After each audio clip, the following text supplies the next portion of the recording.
அறப்போராட்டத்தின் நினைவுகளும் நிழல் அரசாங்கத்திற்கு எதிரான மக்களின் போரும். ஒன்றுபட்டால் உண்டு வாழ்வு, பிளவுபட்டால் உண்டு அழிவு. ஜூலை 9 என்பது இலங்கை வரலாற்றில் ஒரு சாதாரண நாள் அல்ல. அது ஒரு திகதியை தாண்டிய மக்கள் நினைவகம். 2022ஆம் ஆண்டு இதே நாளில் அதிகாரத்தின் அகங்காரத்தையும் ஊழலின் கோட்டையையும் சாதாரண மக்கள் தங்களது ஒற்றுமையின் சக்தியால் சவாலுக்கு உட்படுத்தினர். அறகலைய என்ற மக்கள் எழுச்சி ஜனாதிபதி கோட்டாபய ராஜபக்ஷவை ஆட்சியிலிருந்து வெளியேற செய்ததோடு மக்களின் இறையாண்மை இன்னும் உயிருடன் இருக்கிறது என்பதை உலகிற்கு நிரூபித்தது. ஆனால் ஒரு ஆட்சியாளரின் வெளியேற்றம் மட்டும் ஒரு நாட்டின் விடுதலை அல்ல. 2024ஆம் ஆண்டு ஏற்பட்ட அரசியல் மாற்றத்தின் உண்மையான அர்த்தம் முகங்களை மாற்றுவதில் இல்லை. பல தசாப்தங்களாக நாட்டின் அரசியல், பொருளாதாரம், சட்டம், பாதுகாப்பு அமைப்புகள் அனைத்திலும் வேரூன்றியிருந்த நிழல் அரசாங்கத்தை உடைத்தெறியும் வரலாற்று போராட்டத்தின் தொடக்கமாகும். அண்மையில் நீர்கொழும்பு சிறைச்சாலையில் நிகழ்ந்த துயரச் சம்பவம், அதனைத் தொடர்ந்து நீதி அமைச்சர் அர்ஷன நாணயக்கார வழங்கிய விளக்கங்களும் இந்த மறைக்கப்பட்ட உண்மையை மீண்டும் வெளிச்சத்திற்கு கொண்டு வந்துள்ளன. இந்த சம்பவத்தை வைத்து கைதிகளுக்காக ஒரு தரப்பும் சிறை காவலர்களுக்காக இன்னொரு தரப்பும் மோதிக்கொள்வது உண்மையான எதிரியை மறந்துவிடும் மிகப்பெரிய தவறாகும்.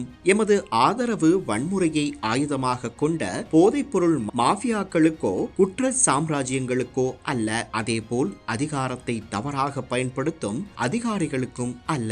மனிதாபிமானத்துடன் வாழ விரும்பும் கைதிகளின் அடிப்படை உரிமைகளையும் உயிரை பணயம் வைத்து சட்டத்தை பாதுகாக்கும் நேர்மையான சிறை காவலர்களின் கண்ணியத்தையும் ஒரு சேர பாதுகாப்பதே நாகரீகமடைந்த சமூகத்தின் கடமையாகும். இந்த நாட்டின் போதைப்பொருள் வலையமைப்பு சில குற்றவாளிகளின் செயல் மட்டுமல்ல. 2024ஆம் ஆண்டு வரை அரசியல்வாதிகள், ஊழல் மிக்க அதிகாரிகள், போதைப்பொருள் கடத்தல் வலையமைப்புகள் மற்றும் பாதாள உலக குழுக்கள் இணைந்து உருவாக்கிய சக்தி வாய்ந்த காட்டல்தான் இந்த நிழல் அரசாங்கத்தின் முதுகெலும்பாக இருந்தது. தேர்தல்களில் அரசுகளை மாற்றிய போதும் இந்த மறைமுக அதிகார அமைப்பு மாறவில்லை. அதனால்தான் மக்கள் எதிர்பார்த்த மாற்றங்கள் பல தடவைகள் தோல்வியடைந்தன. இன்று அந்த காற்றலின் அதிகாரம் சிதற தொடங்கியுள்ளது. அதனால்தான் பல்வேறு வடிவங்களில் எதிர்ப்புகளும் குழப்பங்களும் தவறான தகவல் பரப்புரைகளும் அதிகரிக்கின்றன. இது வெறும் அரசியல் போட்டி அல்ல, சட்டத்தின் ஆட்சிக்கும் குற்ற சாம்ராஜ்யத்துக்கும் இடையிலான நேரடி மோதலாகும். சிறைச்சாலைகளில் சுமார் 30,000 பேர் அடைக்கப்பட்டுள்ளனர். அவர்களில் பெரும்பாலானோர் போதைப்பொருள் தொடர்பான வழக்குகளில் உள்ளனர். உள்நாட்டிலேயே ஐஸ் போதைப்பொருள் உற்பத்தி செய்யப்படும் அபாயம் நாட்டில் உருவாகியுள்ளது. சிறைச்சாலைகளின் நெரிசல், அரசு பகுப்பாய்வு துறைகளில் நிலவும் வெற்றிடங்கள், நீதிமன்ற வழக்குகளின் தாமதங்கள் ஆகிய அனைத்தும் பல ஆண்டுகளாக இந்த நிழல் அரசாங்கத்திற்கு பாதுகாப்பு கவசமாக செயல்பட்டன. இந்த சூழலை மாற்றுவதற்காக வீட்டுக்காவல் முறை, GPS இலத்திரனியல் கண்காணிப்பு, நீதி நிர்வாகத்தை வேகப்படுத்தும் சட்ட திருத்தங்கள் போன்ற புதிய நடவடிக்கைகள் முன்னெடுக்கப்படுகின்றன. ஆனால் சட்ட மாற்றங்கள் மட்டும் போதுமானவை அல்ல. போதைப் பொருளுக்கு எதிரான உண்மையான போராட்டம் நீதிமன்றத்தில் மட்டும் வெல்லப்படாது.